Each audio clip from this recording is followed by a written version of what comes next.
Hindus for plurality and equality తరపున మాట్లాడుతూ 4 స్టాంజాస్లో హిందూ దేవతలను పొగుడుతూ వందే మాతరం ఉంది. అంటే ఇప్పుడు మిగతా మతాల వాళ్ళకు ఇబ్బంది అనే అంశాన్ని మాట్లాడుతున్నారు. అంటే వీళ్ళు హిందూ మతాన్ని ప్రేమిస్తూ అందరినీ చేత పాడిస్తారు అనుకోవాలనా, లేదంటే ఏమండి ఈ మతం కాదండి, ఏ మతంలో అయినా కూడా దుర్మార్గంగా మెడ మీద కత్తి పెట్టి అవతల వాళ్ళని అణిచిపెట్టి ఖచ్చితంగా మా దేవతలకు దండం పెట్టించే విధానం ఎక్కడైనా ఉందేమో హిందూ మతం లేదు, మేము అంగీకరించుందాన్ని, మాకు అవసరం లేదు. అలా అనుకుంటే హిందువులు ఎవరి మీద ఎప్పుడు దాడి చేసి తమ రాజ్యాలను స్థాపించుకుని అందరినీ మతంలోకి తెచ్చుకునే ప్రయత్నం చేయలేదు. ఆఖరికి ముస్లింల్లో కొంతమంది ఆ మాట పనిచేశారు, కానీ ఖురాన్లో కూడా బలవంతం ద్వారా ఈ ధర్మం విషయంలో బలవంతం పనికిరాదు స్పష్టమైన వాక్యాలు ఉన్నాయి. అంటే బలవంతం చేయడం ఎవరు ఒప్పుకోరండి. యేసుక్రీస్తు ఎవరైనా మడమి కత్తిపెట్టి చేయమని చెప్పలే. తర్వాత ఎవరో పర్వతాలను కొంతమంది చేసుకుంటారు, హిందువులు అస్సలు ఒప్పుకోరండి.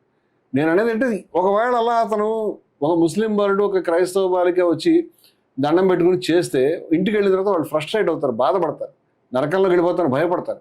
మాకేం వస్తుంది దానివల్ల? వాళ్ళు మతం మారతారా, ఏమైనా హిందూ మతంలోకి వచ్చేస్తారా? పిచ్చా ఇదేమన్నా? అంటే అసలు అందరినీ హిందూ మతంలోకి తీసుకురావడానికి జరుగుతున్న ఒక ప్రయత్నం కాదు. అసలు విషయం ఏంటంటే దీన్ని మేము పాడలేము, పాడబోము అని ముస్లింలు చెప్తారు చాలా మంది. వాళ్ళు చెప్పడమే కావాలి వీళ్ళకి. అంటే వాళ్ళు ఎక్కడ పాడతారని వీళ్ళు వర్రి.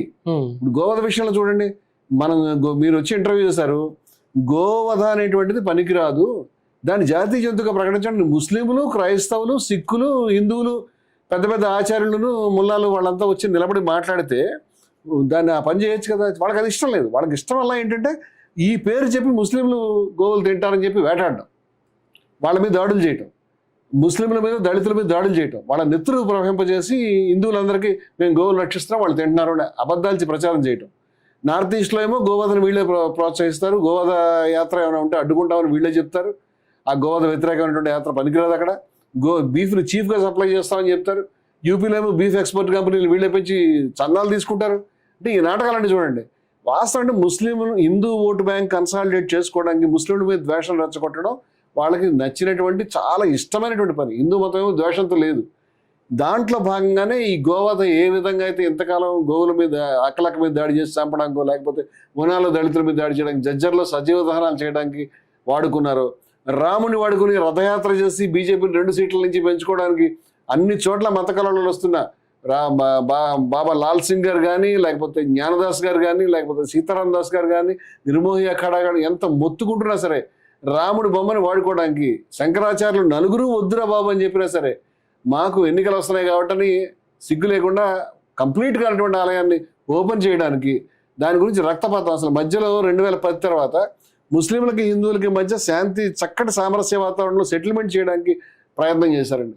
ఓ దశలో శంకరాచార్యులు ప్రయత్నం చేశారు, ఒక దశలో బాబా జ్ఞానదాస్ గారు ప్రయత్నం చేశారు.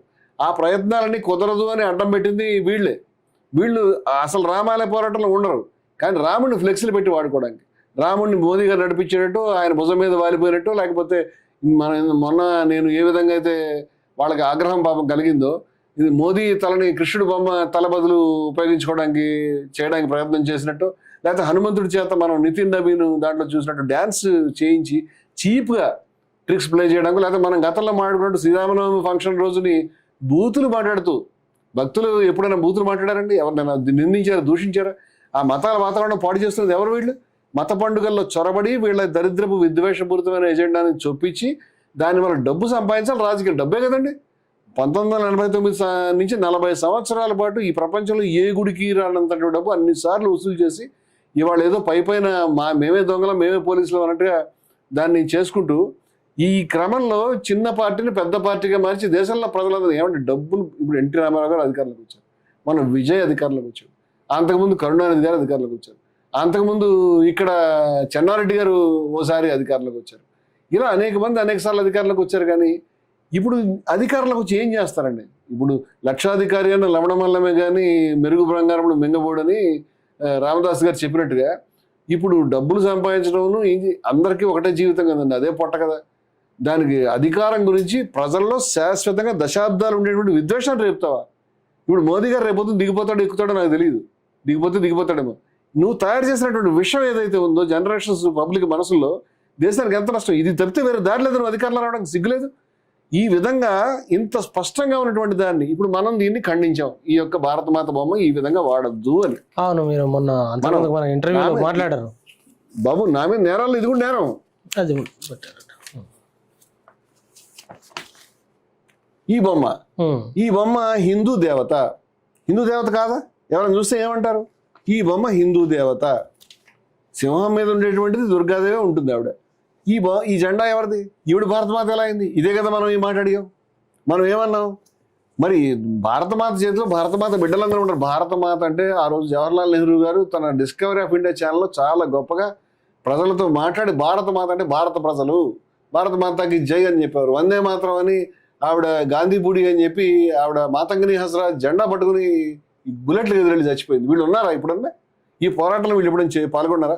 సిగ్గు లేకుండా మేము జాతీయవాదులు ఎట్లా అవుతారు వీళ్ళు? జాతీయవాదులు అంటే బ్రిటిష్ వాళ్ళు తొత్తులుగా ఉండడం, ఆంగ్లేయులు చాలా గొప్పగా ఉన్నారని చెప్పుకుని దాన్ని మెచ్చుకోవడమా? ఈరోజు ఈ భారతమాత అని చెప్తే భారతదేశంలో 20 కోట్ల మందికి పైగా ముస్లిమ్స్ ఉన్నారు, భారతదేశంలో ఇంకా 5-6 కోట్ల మంది క్రిస్టియన్స్ ఉన్నారు. వాళ్ళు భారతీయులు కాదా? ఒక తల్లి తన బిడ్డల్ని నువ్వు బిడ్డ కాదని ఆవిడ ఒళ్ళోంచి తోసేసేటువంటి తల్లి నా తల్లి ఎలా అవుతుంది?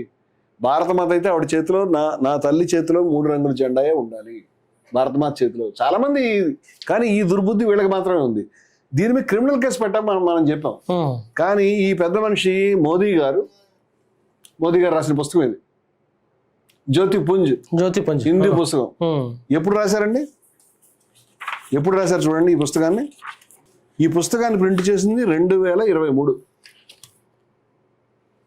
2023 అంటే 2014లో అధికారంలోకి వచ్చారు. అవునండి. 2014లో అధికారంలోకి వచ్చిన తర్వాత మరి భారతదేశం అంటే ఏంటి, భారతమాత అంటే ఏంటి అంత మరి ఆయన గుర్తులేదా, మర్చిపోయారా? మరి తను ఏ రాజ్యాంగం మీద ప్రమాణం చేసి తను ప్రధానమంత్రిగా బాధ్యతలు తీసుకున్నారో ఆయన పుస్తకంలో ఈ భారతమాత అని రాసినటువంటి బొమ్మని స్వయంగా ప్రధాని మోదీ గారు ప్రింట్ చేయడం అంటే దీన్ని ఏమనాలండి? ఈవిడ భారతమాత ఎలా అవుతుంది? ఏ ప్రకారం భారతమాత అవుతుంది? ప్రధానమంత్రి గారు ఈవిడ భారతమాతను ఎట్లా చెప్తారు? భారతమాత చేతిలో భారతమాత జెండా లేకపోతే ఆర్ఎస్ఎస్ మాతనే కదా అంటాం. మేము 2003లో 2004లో ఈవిడ ఆర్ఎస్ఎస్ మాత అని రాశాం. మన ఇంటర్వ్యూలో ఉమాభారతి తిరంగా యాత్ర చేసినప్పుడు బీజేపీ కార్యకర్తలు జెండా మీద ప్యాకెట్ ఆడుకోను, జెండా మీద మందు పెట్టుకుని తాగడం కూడా మనం ఫోటోలు వేసాం. అది మనం చూపించాం వీక్షకులకి. 2004లోనే ఇప్పుడు ఆర్ఎస్ఎస్ మాత్రం భారతమాతను పెట్టి, నీకు ఆర్ఎస్ఎస్ మాత్రమే ప్రేమ ఉంటే ఆర్ఎస్ఎస్ మాత్రం రాసుకో. భారతమాతను ఎట్లా చెప్తావు? భారతమాత నువ్వు ఎట్లా రాస్తావు? ఇప్పుడు ఈ రాజ్యాంగంలో భారతమాత చేతిలో రాజ్యాంగంలో ఈ పతాకం ఉందా? రాజ్యాంగంలో ఏ పతాకం ఉంది? రాజ్యాంగంలో పతాకం విడుదల ఎందుకు లేదు? మరి నువ్వేనా రాజ్యాంగం ప్రకారం వచ్చిన మనిషి ఎట్లా చెప్తావు? పోనీ సొంతంగా ఇష్టమే రాసుకున్నాడు. లాస్ట్ ఇప్పుడు ఆగస్టు వస్తుందంటే భయం వేస్తుంది నాకు. ఆగస్టు 15 రోజున, ఆగస్టు 15 స్వాతంత్ర దినోత్సవం, ఎవరిదైనా బర్త్డే వస్తుంది, ఆ రోజు ఆ పెద్ద మనిషి గొప్పతనం చెప్పుకోవాలి. ఎవరిదైనా డెత్ యానివర్సరీ వస్తుంది, ఆ రోజు మహానుభావుడు ఏం పని చేసాడో చెప్పుకుంటాం. అంతే కదండి మనం చేసేది. ఇప్పుడు స్వాతంత్ర దినోత్సవం రోజు చెప్పాల్సిన కబుర్లు ఏంటి? ఎర్రకోట మీద నిలబడి జెండా 3 రంగుల జెండా ఎగరేసిన తర్వాత నువ్వు చెప్పాల్సిన స్వాతంత్ర దినోత్సవం ఎలాగా మహాత్మా గాంధీ గారు ఎన్ని కష్టపడ్డాడు, భగత్ సింగ్ ఏ విధంగా చేశాడు, సుభాష్ చంద్రబోస్ ఏ విధంగా చేశాడు, అవి కదా నువ్వు చెప్పాలి. అవి మానేసి ఆర్ఎస్ఎస్ ఎంత గొప్ప సంస్థ చెప్పాడు. సిగ్గులేదు? ఆర్ఎస్ఎస్ ఎప్పుడైనా స్వాతంత్ర పోరాటంలో ఉందా? నీకు ఆర్ఎస్ఎస్ మీ ప్రాబ్లం వేరే టీ పార్టీ పెట్టుకుని బయట ఏదైనా వేరే ఫంక్షన్లో మాట్లాడుకుని నాకు ఆర్ఎస్ఎస్ అంటే ఇష్టం అని చెప్పుకుంటే అర్థం ఉండేది. ఆర్ఎస్ఎస్ మహావృక్షం అని గతంలో చెప్పాడు. ఆర్ఎస్ఎస్ మహావృక్షం అయితే దేశానికి గతి పట్టేది కాదు. ఆర్ఎస్ఎస్ విషవృక్షం కాబట్టి దాని నుంచి బయలుదేరినటువంటి శేఖోపశేఖలు ఇవాళ జాతి జీవనాన్ని నిర్వీర్యం చేయడానికి ఎగబడతా ఉన్నాయి. ఇప్పుడు ఈ పెద్ద మనిషి ఆ రోజు ఆగస్టు 15న స్వతంత్ర పోరాట వీరులను కాకుండా ఆర్ఎస్ఎస్ తలుచుకోవడమే గౌరవం అనుకుంటే, అక్టోబర్ 2 జాతిపిత మహాత్మా గాంధీ గారి జయంతి రోజున ఆ రోజు విజయదశమి కూడా వచ్చింది. ఆ రోజు ఆర్ఎస్ఎస్కి 100 సంవత్సరాలు పూర్తయితే మనం 2 విషయాలు చూసాం. ఒకటి, ఆర్ఎస్ఎస్ వాళ్ళు పాల్గొంటున్నటువంటి స్టాంప్ రిలీజ్ చేశారు. స్టాంప్ ఒకటి, కాయిన్ ఒకటి, 2 రిలీజ్ చేశారు. మనం సవాల్ చేసాం. మనం సవాల్ చేసి ఇప్పుడు నెలలు గడుస్తున్నాయి, అందరూ విన్నారు. మళ్ళీ మనం సవాల్ రిపీట్ చేస్తున్నాం. వాళ్ళు చెప్పింది ఏమిటంటే నెహ్రూ గారు వాళ్ళకి ఇన్విటేషన్ ఇచ్చారు, అందుకని ఆర్ఎస్ఎస్ వాళ్ళు వెళ్ళి రిపబ్లిక్ డే ఊరేగింపులో 62లో పాల్గొన్నారు అని. అయ్యా ప్రధానమంత్రి తమరే, ప్రధానమంత్రి కార్యాలయం రికార్డులు తీయండి, ఆర్ఎస్ఎస్కి ఉన్నటువంటిది బయట చూపించండి, ఇన్విటేషన్ ఇచ్చారా లేదా. ఓకే, ప్రధానమంత్రి కార్యాలయం తీయలేకపోతే ఆర్ఎస్ఎస్ వాళ్ళు ఎప్పుడెప్పుడు ఫోటోలు దాచుకుంటారు కదా, గాంధీ గారు మా దగ్గరికి వచ్చారు, వాళ్ళు వచ్చి చెప్పుకుంటారు కదా. ఆర్ఎస్ఎస్ కార్యాలయంలో ప్రధాని ఇచ్చినటువంటి ఏదైతే ఆర్ఎస్ఎస్ ఉద్దేశించిన ఇన్విటేషన్ బయటకు తీయడం సవాల్ చేసాం మనం. ఎవరన్నా మాట్లాడారు? మీకు ఎవరన్నా ఫోన్ చేశారంటే ఆ విషయం మీద? అబద్ధం కాదు ఇది. అబద్ధాన్ని వాళ్ళు స్టాంప్ రిలీజ్ చేశారు. దీని కథ ఏమిటి? ఇది ఆయన అక్టోబర్ 2వ తారీఖు రిలీజ్ చేసినటువంటి స్టాంప్. దీంట్లో భారతమాత బొమ్మ. ఈ భారతమాత కదండి. భారతమాత చేతిలో జెండా చూస్తే మనకు స్పష్టంగా అర్థమవుతుంది. ఇది వెండి నాణ్యం కాబట్టి సిల్వర్ అల్యూమినియంతో తయారు చేస్తారు కాబట్టి ఆ కలర్లో ఉంది, మల్టీ కలర్లో లేదు. కానీ జెండా షేపు పద్ధతి స్పష్టంగా ఇది ఆర్ఎస్ఎస్ జెండా. ఈ సింహము ఇదంతా కూడా హిందూ దేవత యొక్క ఆహార్యము. దీనికి వీళ్ళు ఆర్ఎస్ఎస్ వాళ్ళు ఇగో నల్ల టోపీ, నిక్కర్లు ఇవన్నీ ఎక్కడ ఏ దేశంలో సంపాదించుకొచ్చారు? ఇదైతే హిందూ మతంలో లేవు, భారతదేశంలో లేవు. ఈ రకమైన ప్రమాణ పద్ధతి కూడా లేదు. నమస్కారం అంటే నమస్కారమే పెడతారు మన వాళ్ళు.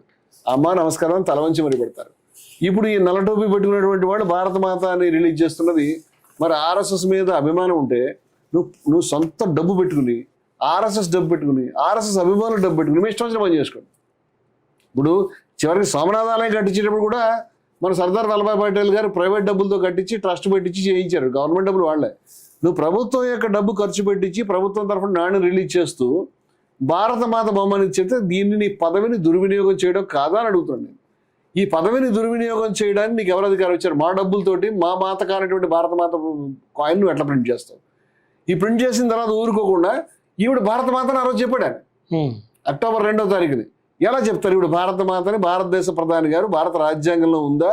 భారత రాజ్యాంగంలో జెండా ఇవిడ పట్టుకుందా? ఏ కారణం వల్ల ఇవిడ భారత మాత అయింది? మీరు ఎలా చెప్తారు?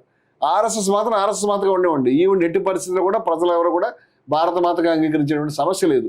ఇదంతా ఎందుకు మాట్లాడుతున్నాం ఇవాళ? వందే మాత్రం అంటే అమ్మానికి నమస్కారం అని కదా. ఆ అమ్మ మా అమ్మ కాదు అని చెప్పడానికి చెప్తున్నాను నేను. ఈ అమ్మ మా అమ్మ కాదు, ఈ నాణ్యం మా నాణ్యం కాదు. ఆ ఆర్ఎస్ఎస్ మాత ఆర్ఎస్ఎస్ నాణ్యం. ఆర్ఎస్ఎస్ వాళ్ళు సొంత డబ్బులతో ప్రింట్ చేసుకోవాలి. మీరు ప్రధానిగా ఎన్నికయ్యారు కదా అని మీరు ఇష్టం వచ్చినది చేయడానికి వీల్లేదు. ఇప్పుడు మనకి ఓం గుర్తు ఎలాగో ముస్లింలకి నెలవంకను చంద్రుడు అదే గుర్తు, ఆకుపచ్చ జెండా. తర్వాత ఇప్పుడు పాకిస్తాన్లో వాళ్ళు పతాకాన్ని పెట్టుకుంటే ముస్లింలు చేసిన తప్పే ఉంది. వాళ్ళు పాకిస్తాన్ మొన్న వచ్చింది, కానీ ముస్లింలకు ఎప్పటి నుంచో ఆ జెండాలు చాలా గొప్ప జెండాలు అవి. ఇప్పుడు అది ఎక్కడైనా పట్టుకుంటే వెంటనే ముస్లింల మీద పాకిస్తాన్ వీళ్ళని ముద్ర వేస్తున్నారు. ఇప్పుడు ఇలాంటి చోట్ల ముస్లింలు మాకు భగవద్ధ్వజం కాషా జెండా వద్దు, మేము నెలవంకను గుర్తు పెడతామంటే ఒప్పుకుంటారా? పోనీ క్రైస్తవులు సిలువ గుర్తులు పెడతా ఒప్పుకుంటారా?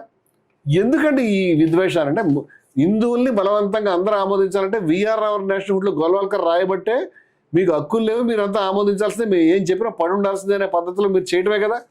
ఇవాళ ఈ పని చేసి బరి తెగించి నేను ఆ మాట ఆవేదనతో చెప్తున్నాను. ఇవాళ దేశంలో ఉన్నటువంటి 20 నాకు జంతర్ మంతర్ దగ్గర ఏ విధంగా అయితే మన కాక్రోచ్ యువతరం చేశారో నేను కోరుకుంటాను దానికంటే అది. కొంతమంది నీటిలో చాలామంది ఇబ్బంది పడ్డారు, పిల్లలు చాలామంది చనిపోయారు, ఎవరైనా ఆవేదన పడతారు దానికి. కానీ నేను అంటాను భారతదేశంలో 20% మంది ప్రజల్ని, కనీసం 19-20% మంది ప్రజల్ని, అదేవిధంగా మీరు ఇంకా నాస్తికులను లేకపోతే హిందూ మతంలో అందరూ మా మతాన్ని పక్కబడి అమలు చేయాలని కోరుకోరండి. మీ పద్ధతిలో మీరు ఉండడానికి చెప్తాం, వాళ్ళు కూడా చాలామంది మీ పద్ధతిలో మీరు ఉండడానికి చెప్తారు, ఎవరో ఇంకోళ్ళు ఎత్తి మీద ఏమి చేయరు. అటువంటిది బలవంతంగా ఈ పద్ధతిని అమలు చేయాలని హిందువుల్లో కూడా మెజార్టీ కాదు, దేశ ప్రజల యొక్క అభిష్టానికి భిన్నం ఇదంతా కూడా. ఇవాళ 20 కోట్ల మంది ప్రజల్ని దేశ ద్రోహులుగా ప్రూవ్ చేయడానికి